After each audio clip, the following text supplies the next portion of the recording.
Just remember this, a kiss is still a kiss, a sigh is just a sigh.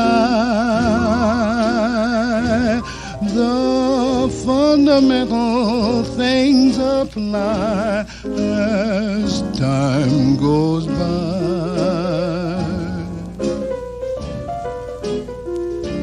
And when two lovers woo, they still say I love you. On that you can rely. No matter what the future brings as time goes by.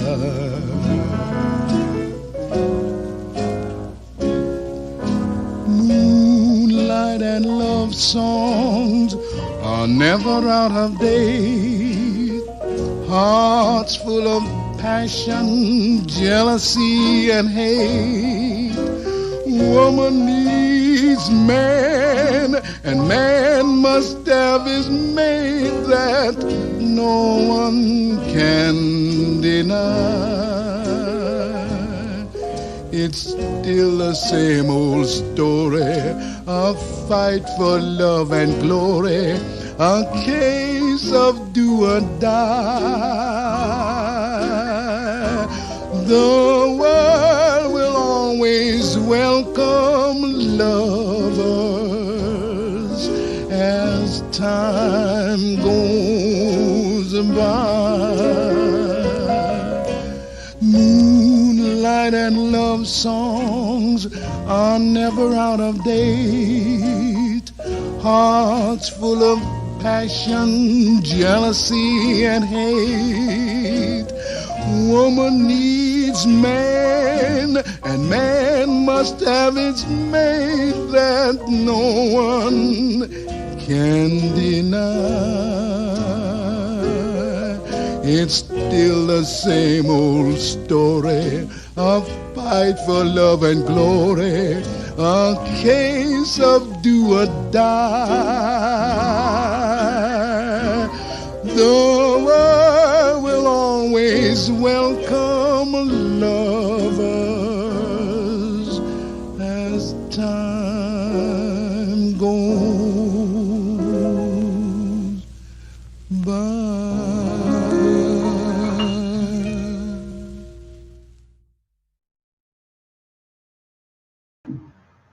Boa noite a todos. Hoje, terça-feira, dia 4 de maio, nós estamos com uma nova sessão cineclubista. O projeto Cinema no Museu, do Museu Antropológico da UFG, e com a responsabilidade de Rosana Klippel, e em parceria com o Cineclube Imigração, tenho o prazer de convidar vocês a assistir o filme A Fonte das Mulheres, apresentado pelo Cineclube Provocação de Caldas Novas, coordenado por Helena.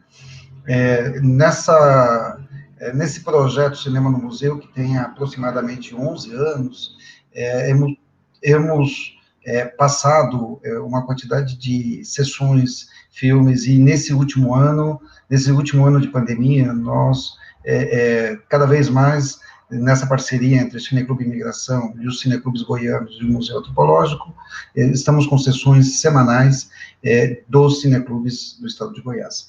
Dessa vez eu apresento a Débora Caroline, que vai ser a moderadora dessa nossa sessão. Boa sessão a todos, bons comentários. Muito obrigado. Débora? Obrigada, Lilo. Obrigada também pelo convite, é uma honra estar aqui mais uma vez, mediando um debate só de mulheres, com um filme tão incrível, que é A Fonte das Mulheres. É um filme do mesmo diretor dos fabulosos filmes O Concerto e O Trem da Vida, e são todos filmes, assim, imperdíveis, com conteúdos provocativos e reflexivos, e esse, em especial, tem a temática feminista, né? É um filme que concorreu à Palma de Ouro em Cannes, de 2011, inclusive, então ele é super bem premiado, e é um filme que traz muita reflexão. Não vou me adentrar muito, porque eu vou deixar as meninas falarem, porque senão eu extrapolo o tempo, mas é um filme que traz muita reflexão para falar como elas vivem lá no Islã, sempre mulheres oprimidas que não podem fazer o que elas querem, sempre tem que ser o que os maridos querem, são maltratadas, então elas resolvem iniciar uma guerra de sexo, ou uma greve, desculpa, guerra não, uma greve de sexo para poder conseguir o que elas querem, que é mais igualdade, conseguir mais liberdade, igualdade e respeito lá na aldeia delas, né? E é um filme muito bonito, muito poético. Eu não falei o nome do diretor, é um diretor romeno, Radu Mihaieleanu. Desculpa, gente, eu não falo. Tentando ler o nome dele aqui. Não falo a língua deles. Então é isso. Agora eu vou chamar primeiramente a Helena Carvalho, que é bibliotecária, né? E ela vai se apresentar aqui para a gente e vai falar sua interpretação do filme. Boa noite, Helena. Se apresenta primeiro para quem ainda não te conhece, né? Boa noite, Débora, boa noite às meninas, né, que estão com a gente aqui na sala, que vão falar após a minha fala. E boa noite a todo o público que está presente, assistindo, através do YouTube do Museu Antropológico. Eu quero agradecer, né, aqui de primeira mão a parceria do Lilo, através do Cineclube Imigração, e do Museu Antropológico, né, que através dele nós temos feito a parceria desde o ano passado, apresentando na Semana Nacional do Livro e da Biblioteca, o filme A Hora da Estrela, depois o festival, né, Cineclubismo em Caldas Novas, com 3 noites, através do canal e do projeto Cinema no Museu. Então, é um motivo de gratidão, né? Essa parceria só vem a engrandecer o Cineclube Provocação aqui em Caldas Novas. E esse ano a gente ainda não tinha feito essa sessão de debate de filmes, e aí em conversa com o Lilo, vamos fazer, e temos aí um filme bem interessante com essa temática feminina, no mês das mães, que acho que vai ser muito interessante, né? Nós temos aí muita coisa para falar desse filme, né? Desse diretor, como a Débora falou, Radu Milarreinu.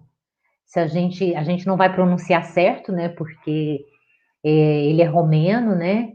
Mas falando do filme agora, né? Uma longa-metragem que foi lançada em 2011.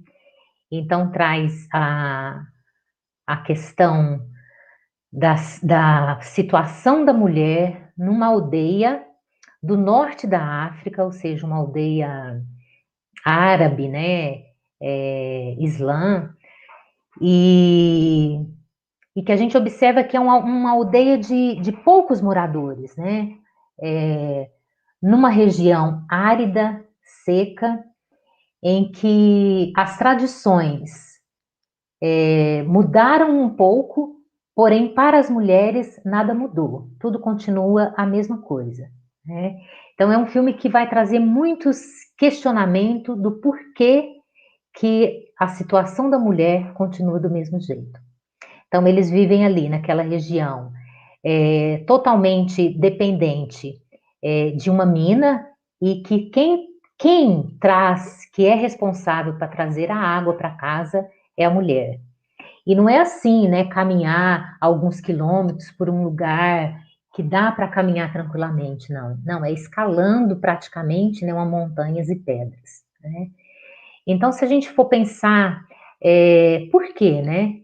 Por que essa situação perdura depois de tanto tempo e continua do mesmo jeito?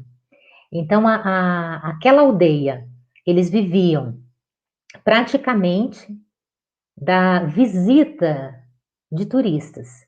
Então, os aldeões, né, os homens, pegavam aquele dinheiro e, ao invés de investir em infraestrutura para aquela aldeia, né, ficava ali só entre eles, talvez para comprar o seu chá, né, porque já que o homem, naquele momento, não saía mais, né, para a guerra, para defender a sua família, né, se a gente for pensar em tradição, né, a mulher, na tradição, vamos dizer assim, na tradução, né, na tradição antiga, que a mulher é responsável pela sua casa, né? Por gerir a sua casa, por trazer mantimento, por manter a casa alimentada e cuidada.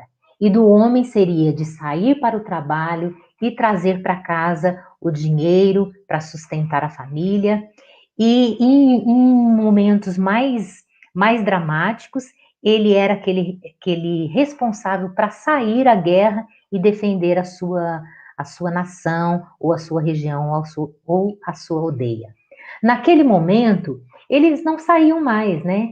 Então, como eles não saíam mais, a tradição, de certa forma, mudou para eles. Mas para a mulher continua a mesma coisa, né? Então, naquela região, os homens, eles se reuniam durante todo o dia no bar para beber o seu chá, beber a bebida que eles tinham ali, né? E a mulher tinha que sair para buscar água. Até que, em um momento, né, uma das personagens, a Leila, que também, né, o nome da ator, a atriz também é Leila, ela não é daquela região, ela veio mais do sul, né, e se casou com o Sami, de uma das famílias. Então a tradição também era que a mulher que se casava, né, vinha para a família, para morar junto, né, e ali a gente vê um momento de família que para a gente é muito diferente, né, das mulheres trabalharem ali juntas, e o momento da alimentação, né, deles comerem todos juntos, 15, 10, todos no mesmo prato, né, então foi uma coisa que para mim, me estranhou bastante isso, né?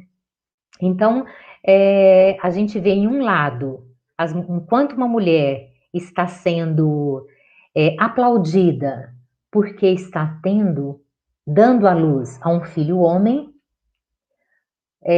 tem um outro grupo que está chorando, descendo a montanha com água, mas que uma está descendo, né, sem o filho que estava no ventre, porque aconteceu um acidente, ela caiu, né, naquelas pedras e perdeu o filho. E a Leila começa a questionar isso, né, não é certo, por que os homens podem ficar lá sentados e não ajuda nisso também, né? As condições eram péssimas, né, péssimas mesmo para a mulher.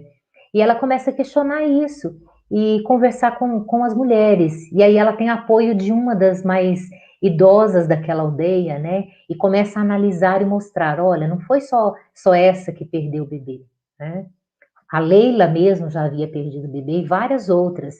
E ainda tinha um outro agravante. A mulher que perdia os seus filhos era considerada estéril. Então, assim, olha só o pensamento, né?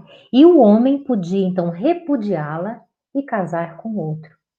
Então, esse é o panorama, né? Vamos dizer assim, um panorama geral dessa história que foi lançada como uma comédia, drama, mas de comédia não tem nada. A gente até ri em alguns momentos, porque tem algumas coisas engraçadas mesmo, o jeito, né, com que elas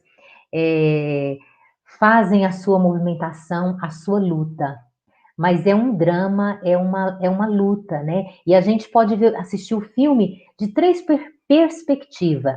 Na perspectiva do homem, na perspectiva da mulher e na perspectiva do Estado e da religião, né? A gente vai observar essas três forças, né? Que no outro bloco, né, eu volto a falar e eu acho que as nossas debatedoras também irão comentar isso. Então, para a primeira rodada, eu lanço esses questionamentos, né? E esse panorama geral do filme. Essas são, então, as minhas primeiras palavras. Obrigada, Helena. Você, como eu, já não gosto de já queimar a pauta, como a gente diz, né, de cara, por isso que eu estou deixando para as outras convidadas também falarem mais. Então, agora nós vamos passar a palavra para a Júlia Moura, que é estudante de letras. Ela vai dar agora sua visão, sua crítica cinematográfica sobre esse filme. Oi, gente, tudo bem? Estou muito feliz de estar aqui de novo. Muito obrigada pelo convite, é sempre uma honra e para mim é sempre incrível poder falar de cinema, principalmente quando ele reflete coisas que eu acredito e conversa comigo de diversas formas. A Fonte das Mulheres, em específico, foi um filme que me impactou desde o primeiro frame, assim. Eu também não gosto de me delongar muito, medo de perder a pauta para outra fala, mas eu queria separar um pouco a minha visão em 2 aspectos, né? Que é essa importância da sensibilidade feminina, da sensibilidade das mulheres em compreender as próprias opressões, né? Aquilo que oprime elas, compreender as problemáticas do patriarcado e também o acesso ao conhecimento como mecanismo de emancipação feminina. Eu vou tentar me falar um pouco sobre o primeiro aspecto agora, e o segundo eu deixo para a segunda fala, mas tudo isso que me lembra assim, desse reconhecimento da opressão está muito nas primeiras cenas, assim. Me marcou bastante, primeiro já falando dessa dualidade cinematográfica, enquanto em uma cena tinha uma mulher dando à luz, e na outra cena as mulheres brincavam numa fonte. Elas estavam brincando na fonte, então era muita água, a água jorrava dali, e a mulher dava à luz. E aí o filme começa, a narrativa começa a se desenvolver, né? E aí, de um lado, a gente vê que a mulher dá luz a um menino, e do outro, as mulheres já começam a carregar a água. Elas já começam a carregar a água, já pesado, já nas costas, e começam a descer uma ladeira muito seca e muito deserta. A fotografia mesmo traz essa sensação de secura, de calor pra gente. E daí do outro lado a gente fala, descobriu que é um menino, conta pros homens que é um menino, e o cara, tipo, parabeniza o outro, assim, sentado, assim, tipo, num bar, e tipo, parabéns aí pelo seu filho e tal, que beleza, é um menino. E do outro lado, a mulher cai, e quando ela cai, ela percebe que o sangue dela começa a sair, ela estava grávida, ela sofre um aborto. Então a primeira cena do filme já é um aborto. E o sangue começa a cair naquela terra completamente seca. Naquela areia, naquela pedra. E o sangue só escorre pela perna dela.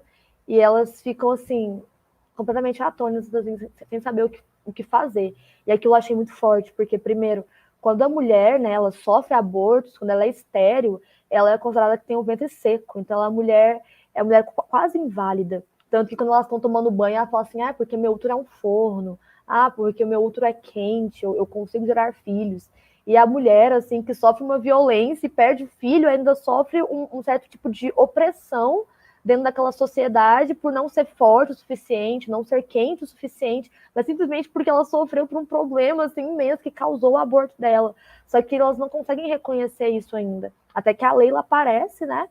E ela fala, peraí, uma mulher sofreu um aborto, mais uma mulher perdeu um filho. As mulheres começam a falar, e daí? Então percebe que é algo muito comum as mulheres perderem esses filhos. Então, quando ela propõe a greve de sexo, eu acho que é muito mais do que abster o prazer masculino. Quando ela fala, nós não vamos mais fazer amor, nós não vamos mais fazer sexo, ela está falando, nós não vamos mais dar à luz a filhos mortos, nós não vamos mais perder filhos para esse tipo de abuso, de opressão. Então é muito mais do que a gente não vai te dar prazer.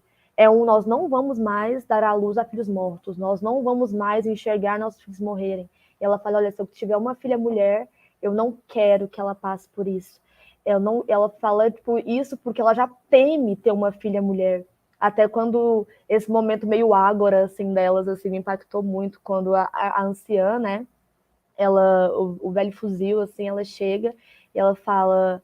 Um francês me perguntou, um turista me perguntou quando eu era feliz, eu disse que até os meus 14, porque depois dos 14 eu me casei e eu só vi o rosto daquele homem no dia seguinte, ele me violentou. E ela fala, tipo, ela trata a noite de núpcias como uma violência. Então percebe que o útero, o sexo, é uma forma deles controlarem, violentarem essas mulheres. Então, nada mais do que elas usarem o sexo, né, que é essa maneira deles oprimirem ela, como forma delas se imporem diante desse sistema que perpetua a opressão sobre geração, porque as mulheres começam a perder esses filhos. Quando o pai fala, olha, quando minha filha estiver estudando, fala para não chamar ela, porque ela tem o direito de ler como todos os outros, ela tem o direito de estudar como todos os outros. Você fala assim, não, mas se a menina estudar, como ela vai ser útil em casa? Como assim ser útil? Ela é uma criança. Então, as mulheres, elas não são crianças, elas são mulheres. As crianças, elas perdem a infância delas porque elas não são infantis, elas são mulheres. Então, elas são forçadas a amadurecer. Então, eu estava falando com o Francisco que esse filme ele vem críticas em camadas. É uma crítica sobre outra crítica, sobre outra crítica, sobre outra crítica.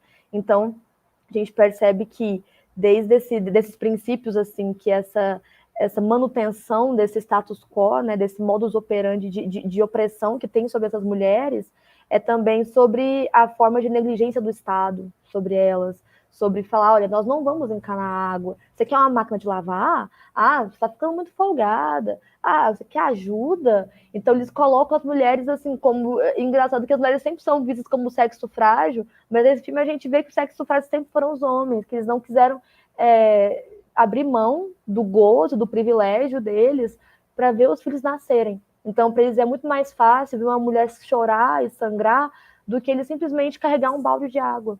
Então, isso diz muito sobre muito da sociedade atual, né? A gente vê quem governa a gente, quem decide o que faz com o nosso corpo, quem decide o que faz com a nossa cabeça, quem decide o que a mulher tem que fazer ou não. Porque esses homens, eles querem continuar mantendo status de opressão, de privilégio, e fazendo a manutenção desse tipo de violência contra as mulheres desde que elas nascem. É isso, minha fala. Nossa, que fala necessária a sua, arrasou, assim como o filme, né? Muito necessário, é isso mesmo. É incrível. Arrasou. Agora eu vou passar a palavra para Miriam Bisotto, que é linguista. Boa noite, Miriam. Oi, boa noite a todos. Quero agradecer o convite, né, para estar aqui nesta noite e debatendo esse filme, assim, que, como a Júlia falou, que é algo que reverbera, né, dentro de nós, e a gente acaba encontrando várias coisas aí que tem a ver, apesar de ser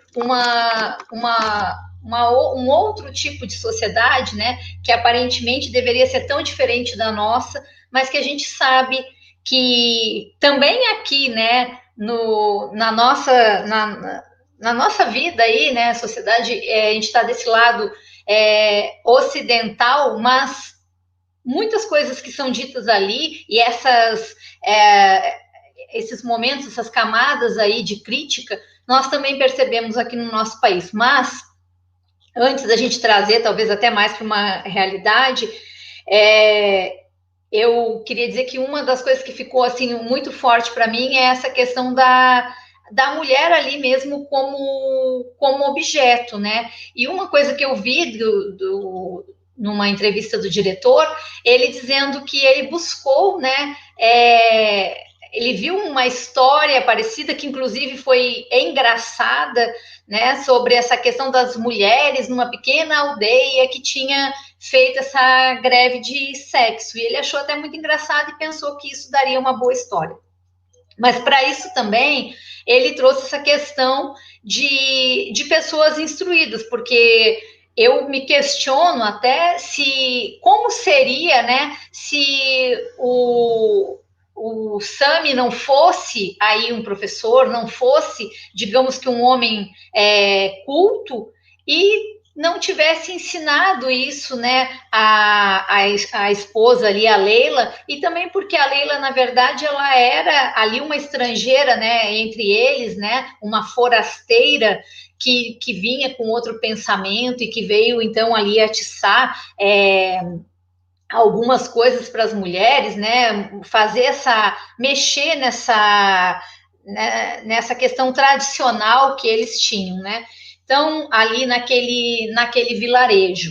É interessante que o filme entra nesse gênero, o gênero ficção, né?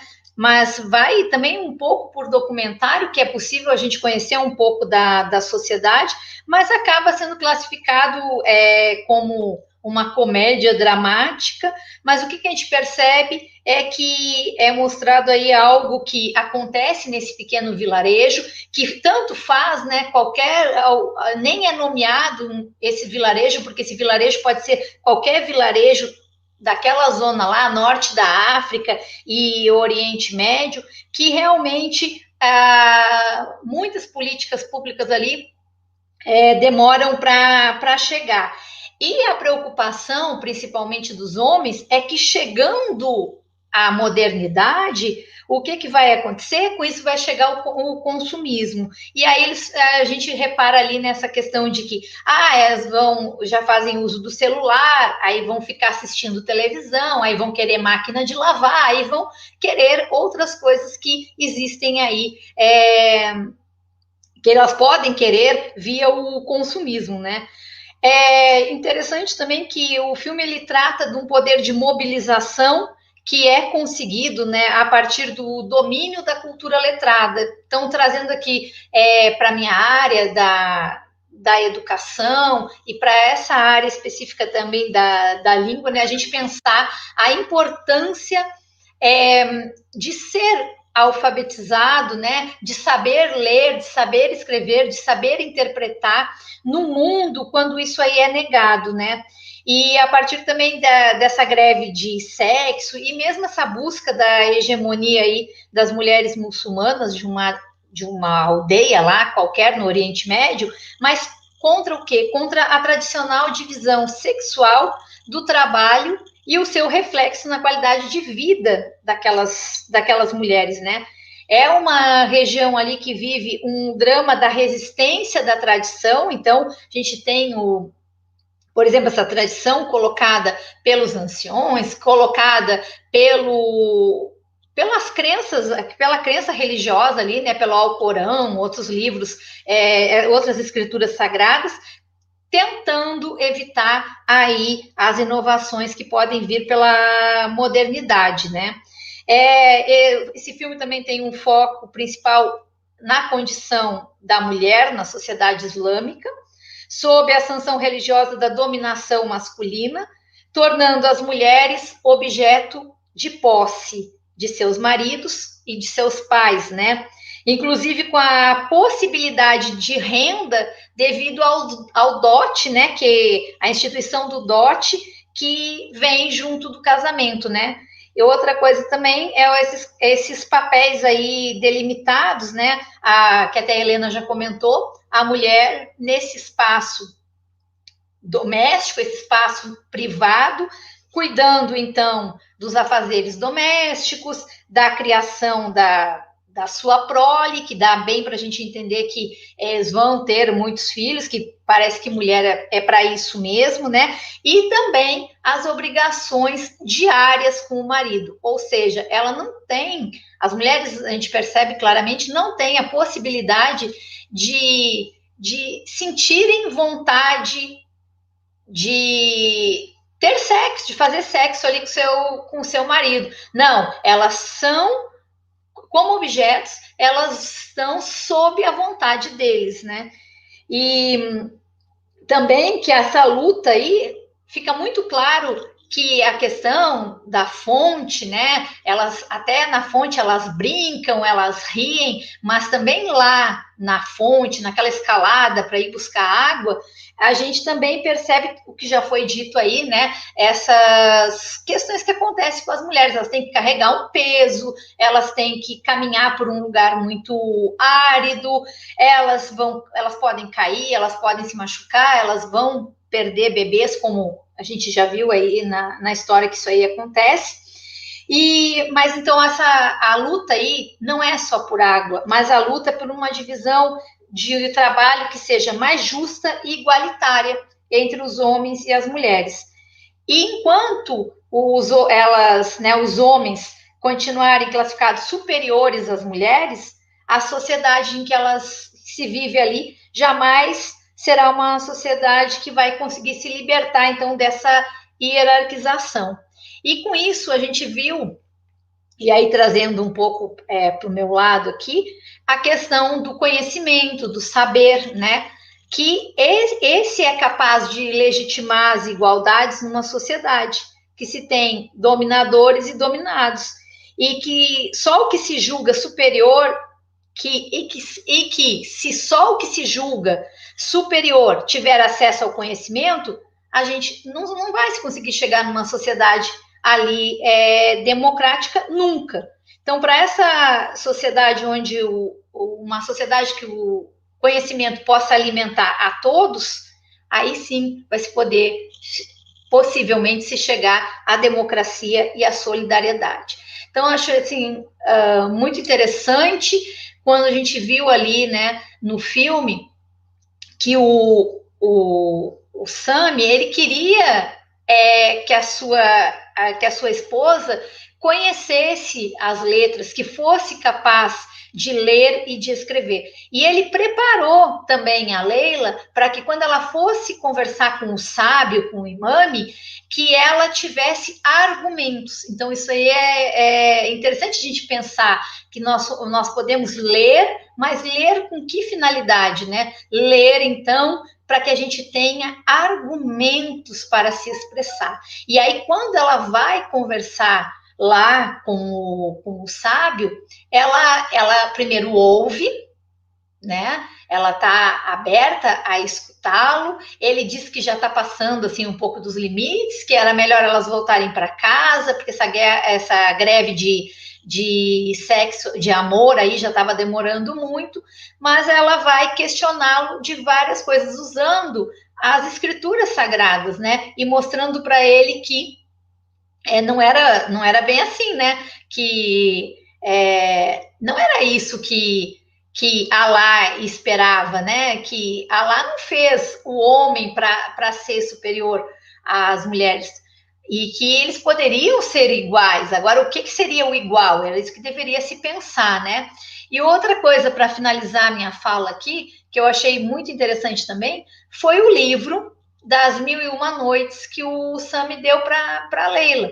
Porque o que é o livro As 1001 Noites? Na verdade, ele é uma coletânea, né, de histórias e de contos do Oriente Médio.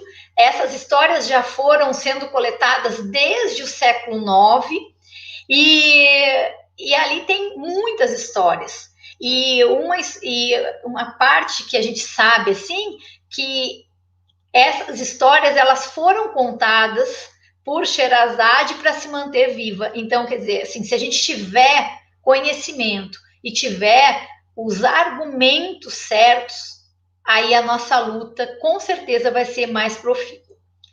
Então, agora eu passo a palavra aqui para depois a gente continuar. Obrigada. Mais uma fala incrível. Obrigada, Miriam. Vamos continuar aqui agora. A Gisélia Custódio, que é psicóloga. Estou curiosa para saber uma visão agora de uma psicóloga. Tantas visões interessantes a gente teve aqui hoje. Vamos para a última dessa primeira rodada. Boa noite, Gisélia. Boa noite, Débora. Boa noite, Helena. Boa noite, Júlia. Boa noite, Miriam. Quero agradecer o convite para participar desse momento, que quando a Helena me indicou o filme, eu já fiquei curiosa só pelo tema. E aí, assistindo esse filme, eu quero compartilhar com vocês que eu fiquei muito impactada. E quero aqui começar fazendo uma pergunta. Quais foram os sentimentos que esse filme causou em vocês? Em mim, ele causou aquele sentimento de raiva, de injustiça, mas, ao mesmo tempo, de coragem, de empoderamento, e de acreditar que a luta, quando ela é por um bem coletivo, quando essa luta é para transformar vidas, que a gente tem que realmente pagar um preço. E aí eu quero fazer uma pergunta. O que tem desse filme em nós mulheres até hoje? Apesar de ser fictício, apesar de ser voltado por uma religião que é diferente da nossa, né? Oriente, Ocidente, enfim. O que aquelas mulheres têm em comum com a gente? Então, eu acho que a gente precisa, né, ter um olhar preciso, dedicado, sobre a questão que sempre merece ser debatida, que é a questão independente do tempo, da época, do contexto, é a igualdade entre os homens e as mulheres.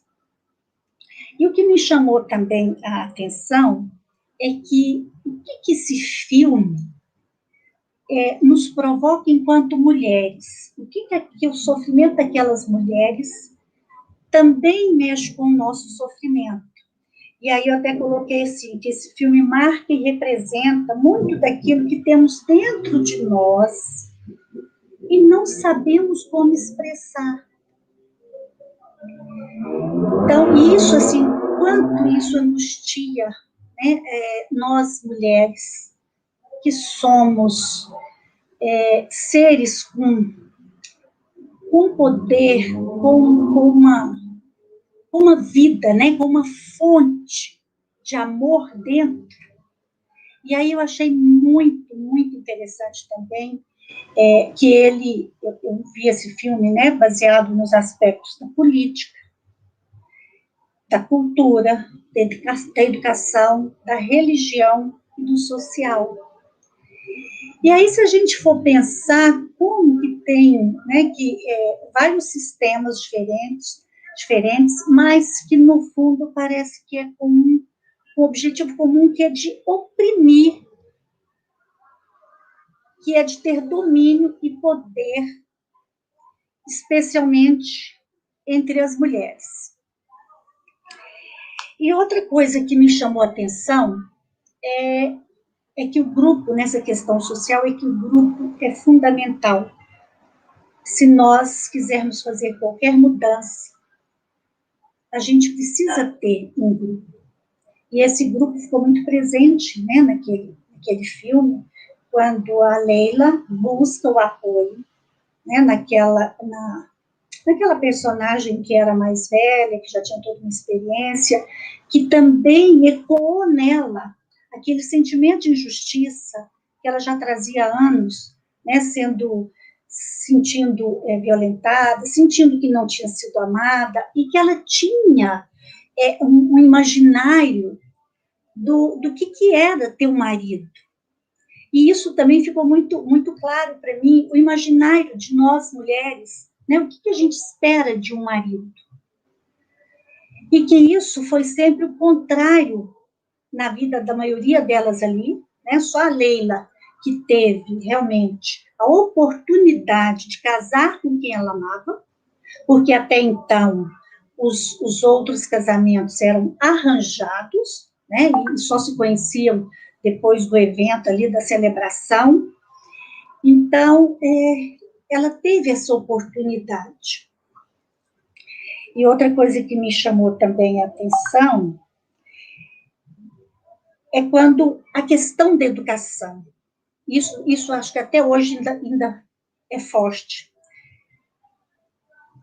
que a educação, ela tem um poder de libertação e de independência, que é por isso, né, que sempre a questão política não dá essa importância na educação, porque ela sabe que o conhecimento é transformador, né, que o conhecimento ele impulsiona a quebrar paradigmas, ele impulsiona a mudar a questão cultural, as crenças, os valores, e que aí muitos ainda vê, né, tem esse olhar que se você adquire um conhecimento, você vai se rebelar, e é isso que no filme também mostra, né, que se desse oportunidade para as meninas, porque não podia estudar, porque se as meninas estudassem, depois elas iriam querer continuar os estudos, ir para a cidade, e depois quem ia servir os lares, quem ia ajudar as mães?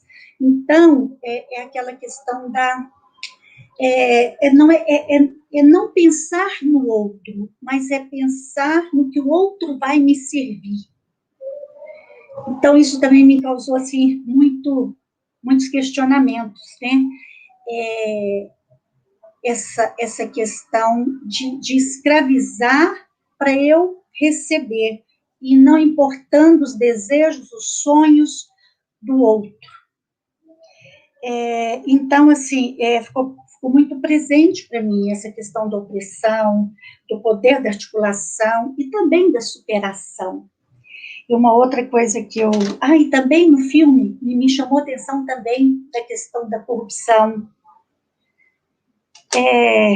das autoridades ali, né, com todas as articulações para não levar o progresso, porque o que eles iriam perder com o progresso, e o que eles estavam ganhando, continuando aquela mesmice.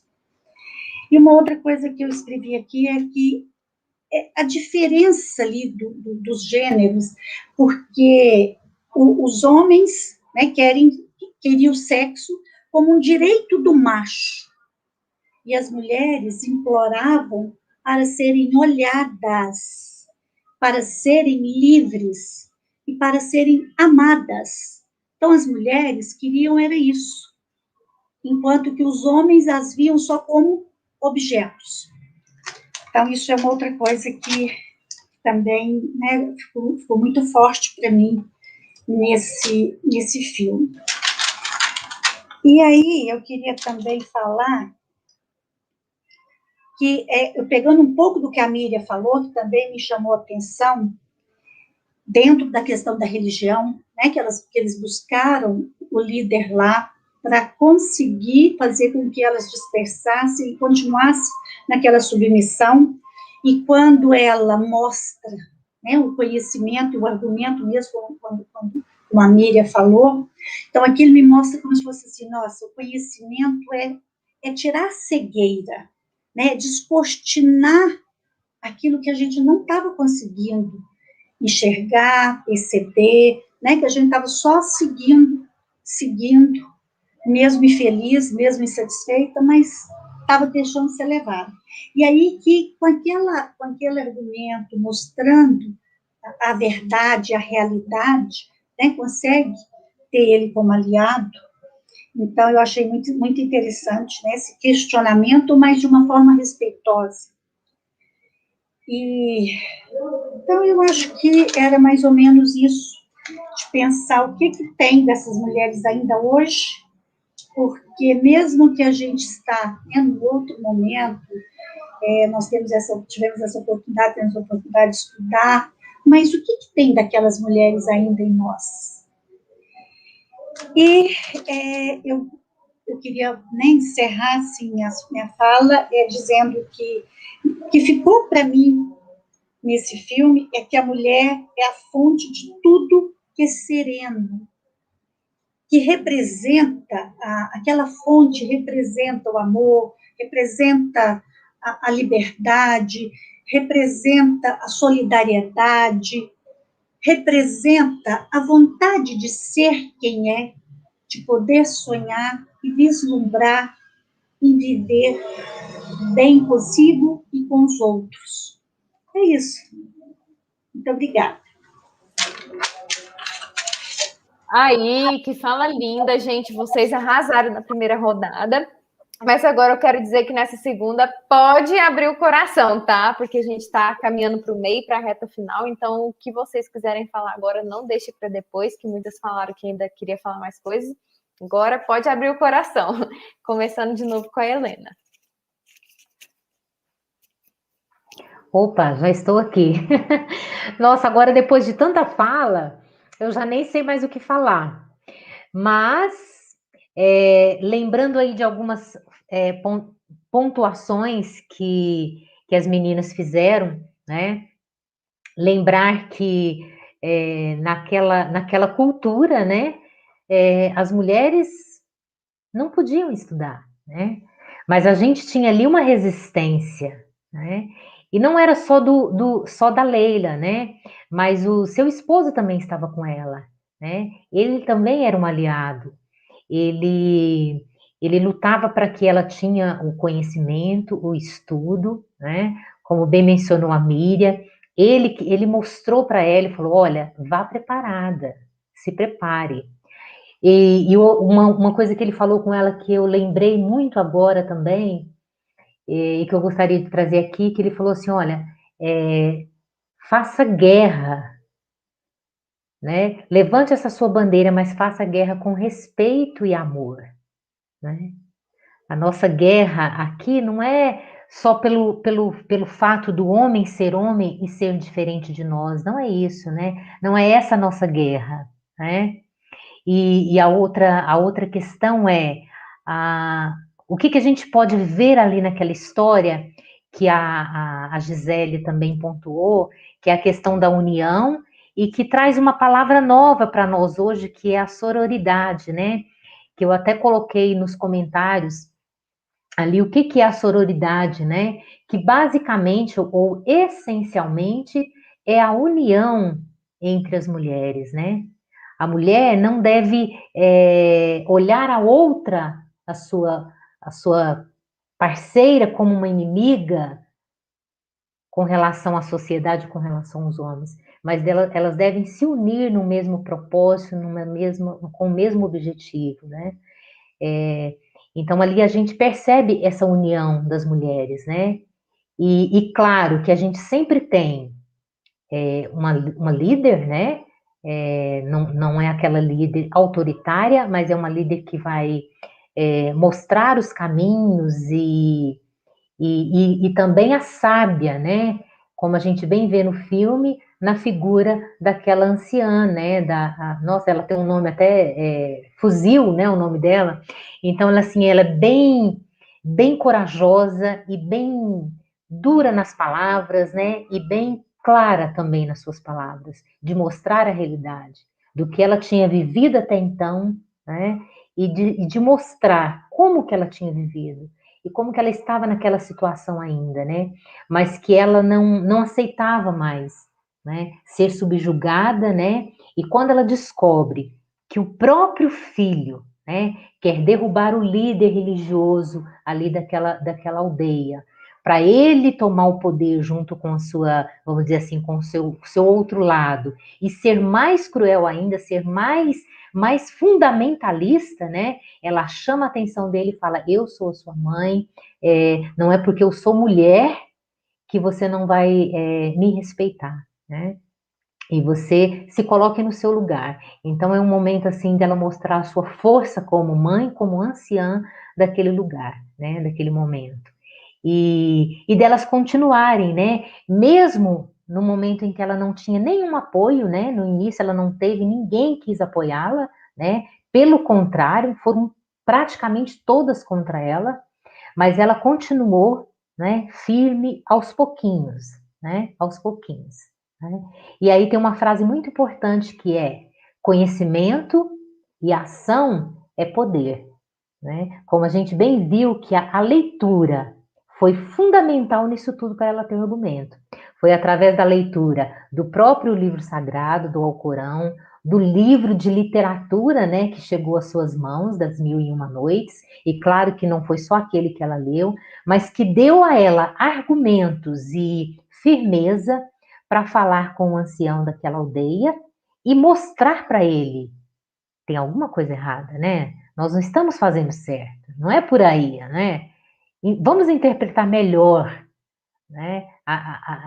O Alcorão, a literatura e ver como que a gente pode agir dentro de uma sociedade democrática, né? Então, a luta da Leila é uma luta pela democracia, né? Pelos direitos iguais, pela igualdade entre homens e mulheres, mesmo que com as diferenças culturais, mas que tivesse um respeito e a democracia fosse, né, também aplicada a elas, né?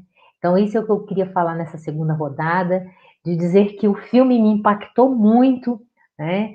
E eu amo, assim, a cultura árabe, adoro os filmes e as histórias, os livros que contam, né, a história, a cultura de um povo, né? E que mostra também aonde nós estamos, né? Se a gente for comparar a nossa sociedade, a gente pensa assim: nossa, nós conquistamos muito, né? Nós temos a democracia igual para todos, homens e mulheres. Mas aí eu pergunto, será mesmo? E deixo essa pergunta com vocês.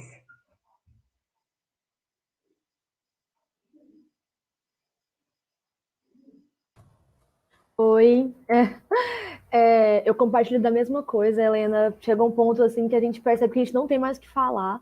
E isso eu acho incrível, na verdade, porque é muito bom a gente compartilhar essas percepções e a gente perceber que nossas percepções foram as mesmas, principalmente para essa live ser constituída só por mulheres. Então, é incrível perceber que tem mulheres do outro lado ali, percebendo as mesmas coisas que nós percebemos, questionando as mesmas coisas que nós questionamos. Então, isso significa que alguma coisa está dando certo e que alguma coisa está movimentando e pelo menos o começo de um terremoto está acontecendo e a gente está se elucidando aqui aos poucos.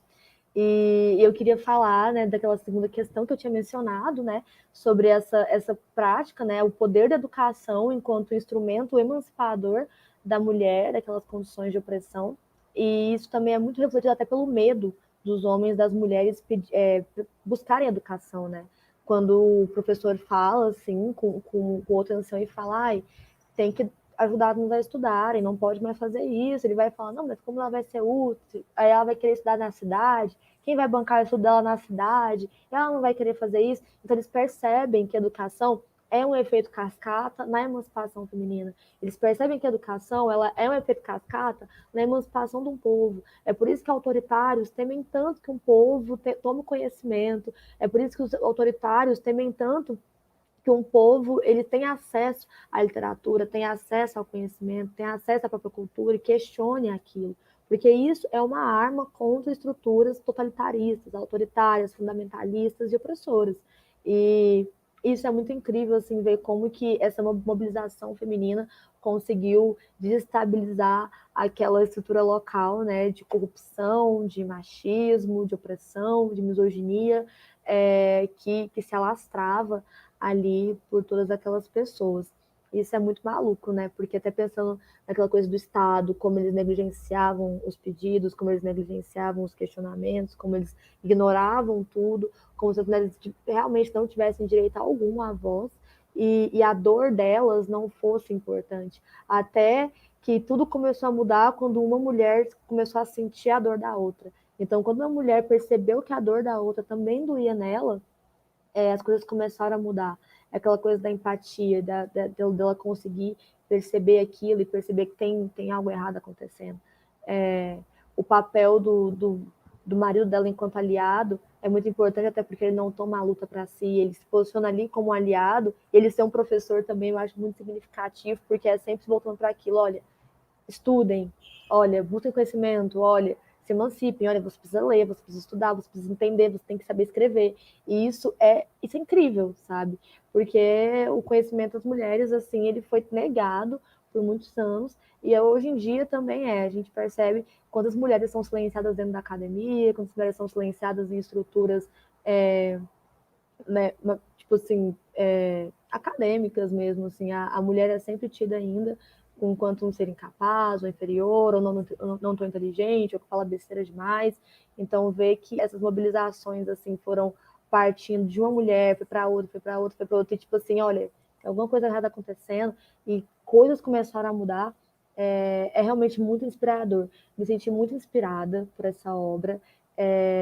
Eu fiquei muito feliz de ter a oportunidade de assistir. Eu sempre fico muito feliz de participar desse projeto, porque ele proporciona contatos com obras cinematográficas assim que eu não conhecia. Algumas eu conheço, outras não, mas sempre me proporciona um contato diferente do que aquele que eu tive, ou um primeiro contato incrível que sempre me muda, assim, sempre me alerta para alguma coisa. E A Fonte das Mulheres foi uma obra que me atentou muito para isso. Eu fiquei muito impactada, eu fiquei muito feliz de ter assistido aquilo, fiquei muito feliz de ter entrado em contato com essa obra e muito feliz também de compartilhar todo esse espaço com outras mulheres incríveis. É isso.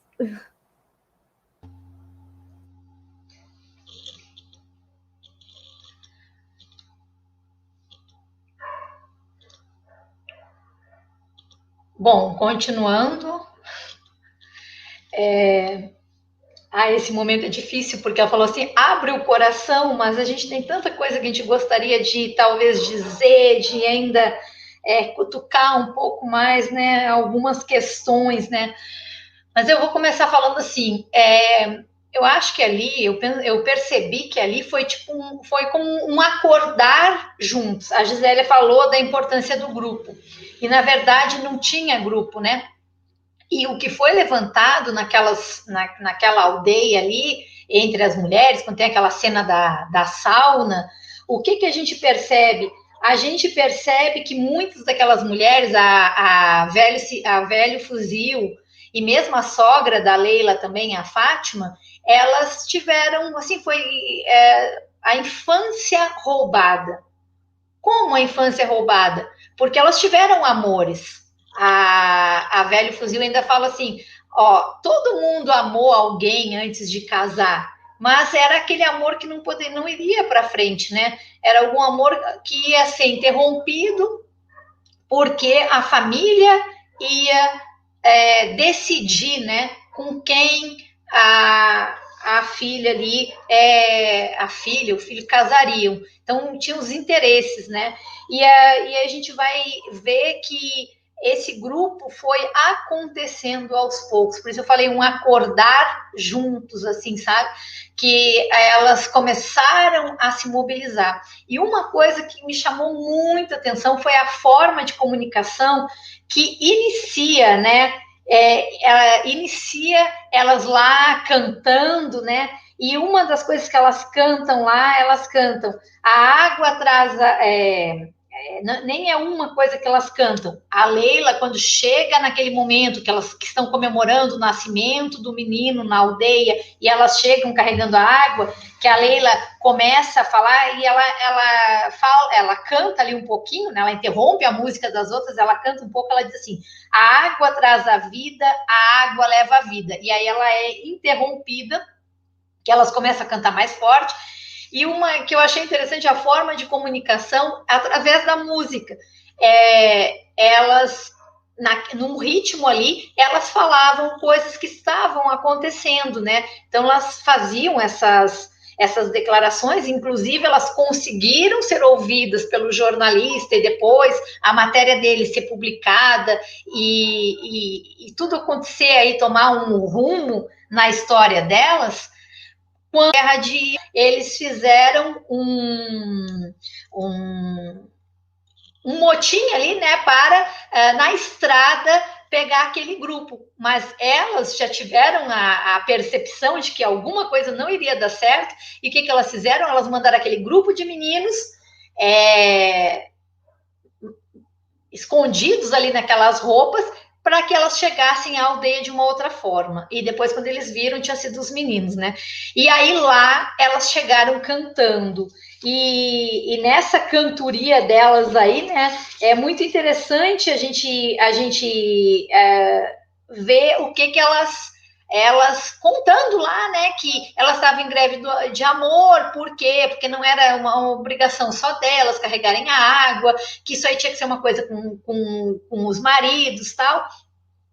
E elas, quando elas ganham a causa, né, vai ter a questão da água que vai chegar à aldeia, né, elas também cantam, né? Enquanto a Leila vê o bilhete da Esmeralda lá, né, que tinha ido embora, elas cantam. E uma coisa eu achei interessante nesse momento que elas cantam, que diz assim, a terra diz que não pode dar a vida sem água. A fonte divina das mulheres não é a água. A fonte das mulheres é o amor.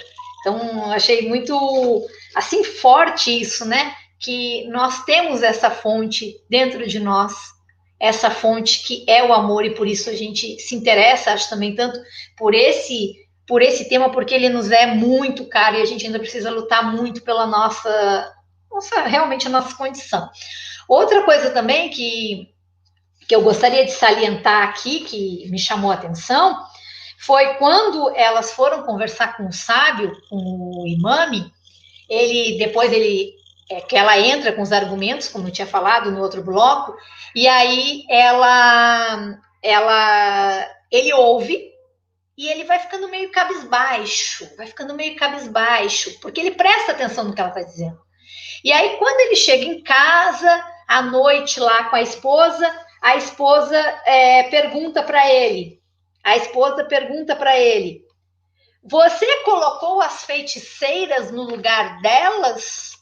E aí ele fica olhando assim para ela, né, e fala assim: às vezes eu me pergunto, mulher, se você realmente é uma mulher. Por que você está sempre do lado dos homens? E aí eu gostaria também, eu acho que para encerrar, apesar de tantas coisas que eu gostaria de falar, responder uma questão que a Gisélia falou ali: o que tem daquelas mulheres em nós? Eu acho que hoje, século XXI, o que tem daquelas mulheres lá, daquela aldeia lá no norte da África e no Oriente Médio, o que tem é a falta de solidariedade, a falta de respeito nosso com a outra mulher. Então, eu penso até que aquelas mulheres ali no início, elas não estavam tão satisfeitas, não, querendo ser amadas, não. Elas queriam talvez até um sexo mesmo ali, esperando aquilo, já é isso que vai ter, então é isso que nós vamos ter. E aí elas começaram a pensar mais nas condições delas, né? Via essa questão da água, que na verdade não era exatamente só a água, que essa questão era muito mais profunda para elas, e aí começaram a se olhar, a pensar no que queriam, o que gostariam, como se sentiam. E aí uma das coisas, porque quando a Leila também lê o livro das 1001 Noites para as mulheres, lá para um grupo de mulheres, qual é o objetivo delas? Ensiná-las a ler? Não, ela queria mostrar que é possível ser amado, que é possível amar, que é possível também a sensualidade, que era o que a Sherazade fazia, contava as histórias, mas nunca terminava, para que depois, no outro dia, ela não fosse morta e pudesse continuar as histórias. Então, assim, eu acho que foi sim o poder do grupo, que a Gisélia falou, que foi dando força e elas foram se unindo, mas elas, ainda hoje, eu acho que falta ainda muito para as mulheres nós sermos parceiras mesmo uma das outras, ter mais respeito pela outra mulher, né? Então, acho que tem muitas coisas aí que ficam. Essa questão da infância roubada, eu acho que daria bastante discussão. E uma outra questão aí que eu acho que daria bastante, poderia dar bastante discussão aqui, que acontece ali um estupro dentro do casamento ali, um estupro marital, né? Porque a gente percebeu isso em um momento ali, mas era possível a gente ver que era com brutalidade que era feito. Obrigada.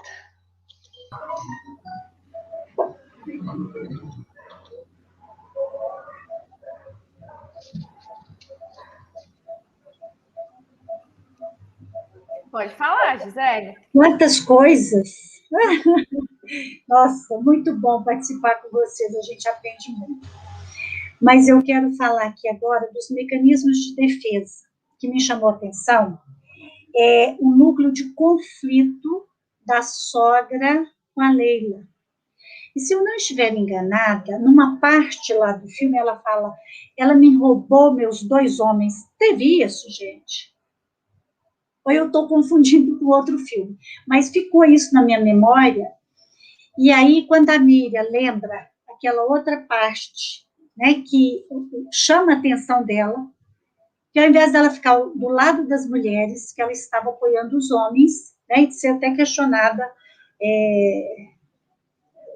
em relação, né, de quem que ela ia tomar o partido, se era das mulheres ou do homem. Então, eu vejo aí um mecanismo de defesa, que é o mecanismo de negação.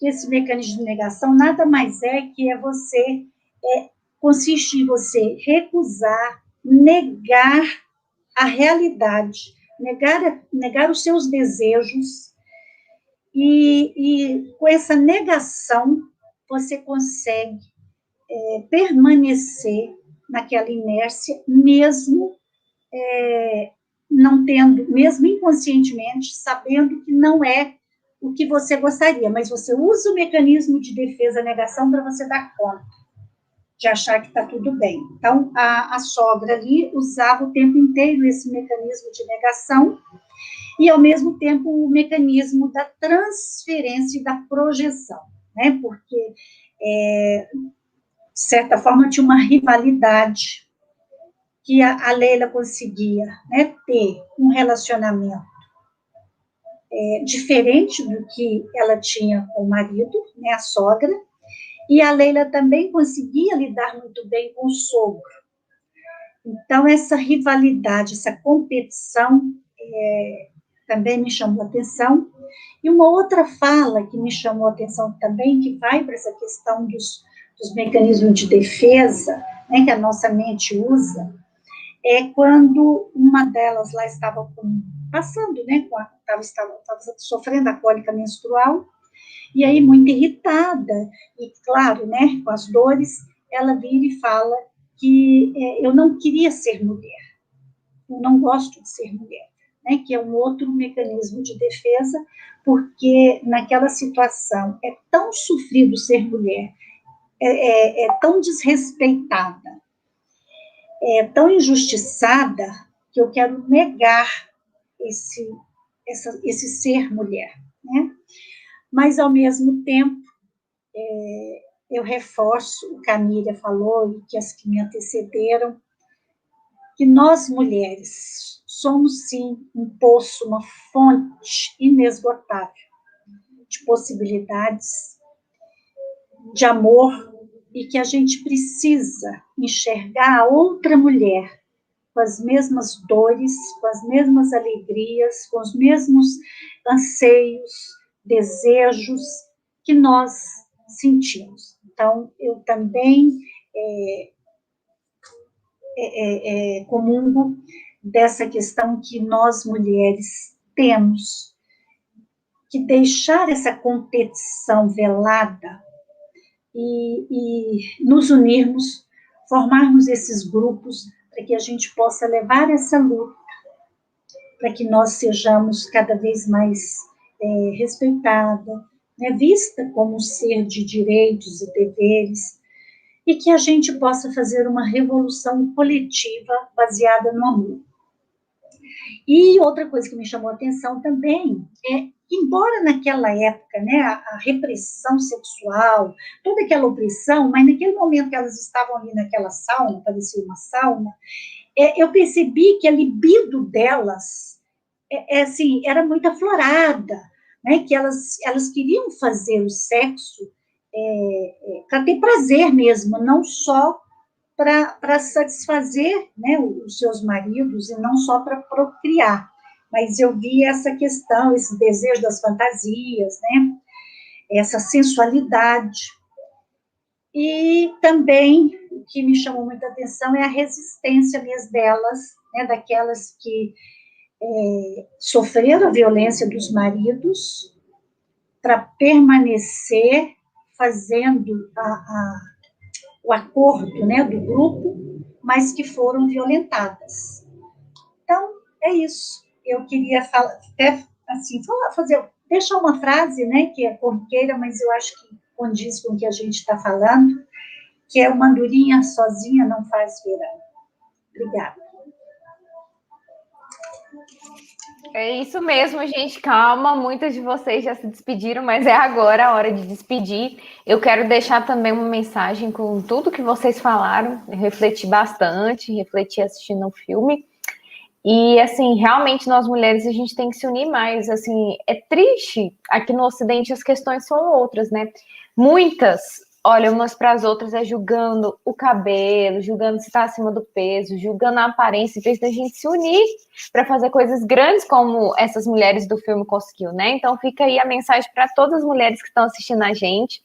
A gente pode ser muito mais, tá? A sociedade é muito machista, é patriarcal, sim, mas se a gente se unir, a gente pode fazer muito mais. Porque aqui o exemplo, quem não assistiu o filme, inclusive, link tá lá na bio do Cineclube Provocação, tá bom? Tem ele aqui no YouTube. Fica muita recomendação, porque é um filme incrível. Aí, ó, todas vão falar aqui junto comigo. E uma coisa que eu quero deixar no final é: os dois homens que amavam a Leila, eles não fizeram mais do que a obrigação deles. É o que todo homem deveria fazer, em ajudar e respeitá-la, né? Ajudá-la e respeitá-la. Mas eles eram tão diferenciados do resto dos homens que eu tinha que falar deles aqui. O Sami ensinou ela a ler e escrever. Ele foi muito generoso, ele respeitava ela, tanto que mostra que vocês falaram que ela não tinha prazer, mas o Sami dava prazer para Leila, tanto que mostrou essa cena no final que ela foi para ele, era totalmente diferente quando eles fazem amor. E o outro, apesar dos dois terem brigado, o jornalista, que eu esqueci o nome dele, no final eles se entenderam e o jornalista pegou esse amor para levar para toda a sociedade, todas as mulheres que mereciam. Então, assim, o Sami, ele era muito evoluído. A reação dele de querer matar, normal, mas o tanto que ele depois se entendeu, os dois ficaram até brothers, né, que a gente fala, foi muito bonito de ver. Então, assim, é aquela história, faixinha, você não fez mais que a sua obrigação, mas naquele contexto foi bonito de ver, sabe, esses dois homens dando esse exemplo. No mais, era isso que eu queria deixar de mensagem. Vamos nos unir, mulheres, e agradecer mais uma vez o convite do Lila, o convite de vocês, falar que foi incrível essa noite, aprendi muito, troquei muitas ideias, é sempre muito, muito bom, foi maravilhoso mediar. Vou passar a palavra para cada uma também, dar agora a palavra final mesmo, e citando a Miriam, infelizmente, não tem como a gente falar tudo, mas aqui é só um começo para várias reflexões aí, a gente plantou a sementinha, é o que interessa, a mensagem está dada. Boa noite, obrigada mais uma vez. Agora, Helena.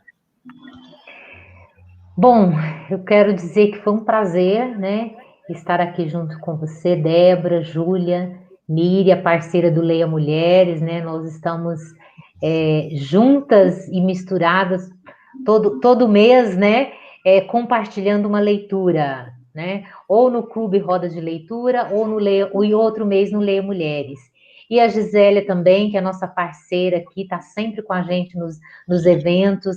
Do Cineclube, essa é a segunda já, né? Então, muito obrigada, Gisélia, por você ter aceitado o convite e de nos brindar com tão ricas ponderações, né? Todas vocês, com certeza.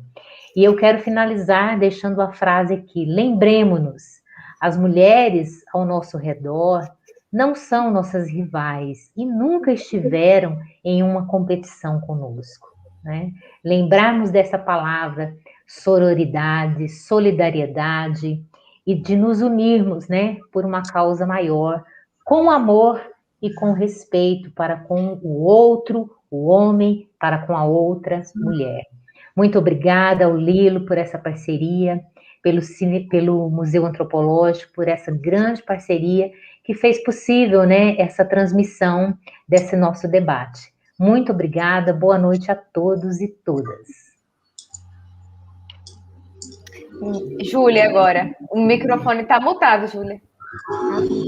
Eu queria agradecer também, estou muito feliz, muito obrigada a todas, foi incrível estar aqui com vocês, essa discussão foi riquíssima, e eu acho muito interessante que a gente possa ter esse espaço para discutir isso nesses dias tão difíceis, mas ainda tem a oportunidade de discutir sobre cinema, discutir sobre arte, falar como a arte reflete na nossa sociedade, como a arte conversa com a gente, como que a gente está vivendo a arte todos os dias. Então, eu acho que, principalmente nesses tempos sombrios, é onde a gente consegue se alicerçar para refletir e a gente continuar pensando assim, enquanto humanos. Então, muito obrigada a todo mundo.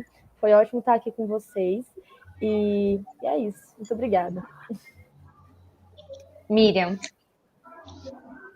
Pegar uma coisa que tu começaste a falar aí, ô Débora, a Velho Fuzil falou que a Leila foi uma sortuda, né? Porque ela foi amada 2 vezes, né? Pelo Sami e pelo Sofiane, né? Acho que ali a gente teve uma questão de amor e até uma questão de perdão, porque Até o Sami precisou perdoá-la por ela ter omitido, mas quando ela entrega aquela flor para o Sofiane também, para o jornalista, ela também mostra assim, ó, foi bom enquanto durou ali com ele, né? Porque ele foi bastante sacana com ela, mas, né? Eu te perdoo, dá ali a flor e ele faz aquele registro que foi muito importante para aquela luta delas. Eu vou falar, bem rapidinho, prometo, mas vou dizer assim, por que eu achei que o filme foi interessante? Eu achei muito interessante o protesto delas de fazer a greve de amor. Foi interessante por conhecer um pouco mais de uma cultura que, na verdade, é um pouco longe do que nós estamos, né, acostumados a viver. Agora, até no Leia Mulheres, a gente acabou de ver também sobre essa questão aí da cultura islâmica, que também já nos surpreendeu. Então, assim, é bom a gente ver, nos defrontarmos com o que é diferente, né? A gente perceber as torturas que as mulheres sofrem, e que aí foram muitas, silenciamento, falta de voz, né, das mulheres, né, tratadas como se elas até não fossem gente, ali muitas vezes. A gente percebe claramente essa questão do silenciamento, se quer mesmo silenciar essas vozes. A organização delas é bem interessante ali na história, e também foi para a gente perceber o amadurecimento dessas mulheres também, foi bem legal para que elas realmente atingissem o objetivo delas. E a duplinha lá, religião e educação, né? Talvez uma doutrinando, mas assim, eu acho que pela educação, foi falado aqui, eu puxei para o meu lado, várias de vocês falaram sobre essa questão da educação aí como um instrumento revolucionário, e isso para mim ficou muito claro aí no filme A Fonte das Mulheres. Quem não assistiu, assista, e muito obrigada aqui pelo convite, e o Lilo, que já chegou aí, que continue indicando para a gente estar discutindo mais sobre esse assunto. Boa noite. Verdade. Agora a Gisélia, para dar o recadinho final. De novo, muito obrigada, né? Sempre muito bom compartilhar com vocês, né, os saberes de vocês, essa escuta, essa troca. Mas eu quero encerrar com aquela pergunta que, para mim, é muito provocativa, gente, porque, né, apesar de parecer muito distante, mas ainda em mim parece muito, como é que eu posso dizer, muito internalizada ainda. Então, eu acho que, né, apesar de estar no século XXI, mas a minha geração, a geração da minha mãe, a geração das minhas avós, a geração das minhas bisas e todas as mulheres, né, que passaram na minha vida, e as de vocês, eu acho que esse filme traz um pouco de tudo que elas viveram nesse filme, a gente vive. E mesmo que em menor proporção, em alguns aspectos a gente vive. Entende o que eu falei? Entende? Total. Tá? Então, assim, é isso que eu quero dizer. Deixar isso. O que as mulheres do filme têm em nós, mulheres, aqui hoje. Tá? E, assim, agradecer imensamente. E quero estar sempre, né, quando vocês puderem me dar oportunidade, eu quero muito estar com vocês, e que nós, mulheres, realmente possamos ser cada dia mais aconchegante, acolher a outra, né, em qualquer circunstância. E que a gente, eu até quero pegar uma frase aqui, que a mulher, nós mulheres, né, somos a fonte de tudo que é sereno e amor. É isso. Linda. É isso. Lilo, pode encerrar. Obrigada a todas. Vou passar a fala para o Lilo. Bom, só para comentar que nós temos a ideia de que o cinema do Oriente Médio, ele é um cinema muito machista, justamente pelas características culturais que existem, religiosas e culturais que existem lá. Mas há alguns filmes, como é o caso de Incêndios, o filme Caramelo, do Líbano, Separação, do Irã, E um que eu recomendei agora para a Helena, que é E Agora? Para onde vamos? São também dessa mesma região, acho que é do Líbano. São filmes que têm uma pegada muito feminista em países, em regiões onde a mulher ela é coartada de liberdade de expressão e de opinião e tudo. Bom, o Cineclube Imigração, junto com o Cineclube Provocação e o Museu Antropológico, agradece a todos vocês por mais essa noite prazerosa, uma segunda noite só de mulheres, né, que é fantástico, eu acho que é uma experiência que temos que continuar muitas vezes. Agradeço a todos, o Museu Antropológico, na presença da Rosana Kippel, agradece, e Francisco Lilo, muito obrigado a todos e boa noite. Não, Lilo, dá um recadinho, o convite para o dia 10, uai, você esqueceu. Dia 10, nós temos na segunda-feira, vai ter o Dia Municipal do Cineclubista, vamos fazer com a Débora, né, e com o vereador de Goiânia, o Cleuber, Cleide. O nome dele é difícil, mas é Cleide. Nós vamos comemorar o Dia do Cineclubista, que é uma data que nós queremos que ela seja do estado de Goiás. Nós, cineclubistas, agora temos uma data, e essa data queremos que seja do estado e, por que não, do Brasil. Bom, convido todos... Por que não do mundo, né? Muito obrigado a todos e boa noite. Obrigada, gente. Antes de vocês saírem, vou pedir para fazer uma pose, para mim fazer um print aqui, e quem quiser fazer também, marcar a gente lá nas redes sociais, né? Só um minutinho. Vou fazer um print também. Todo mundo arrumando os cabelos. Um print, marca Cineclube Imigração, Cineclube Provocação, Miriam Bisotto, Gisélia. Sorria? Oi. Muito obrigada, gente. Foi lindo. Muito obrigada, gente. Obrigada, gente.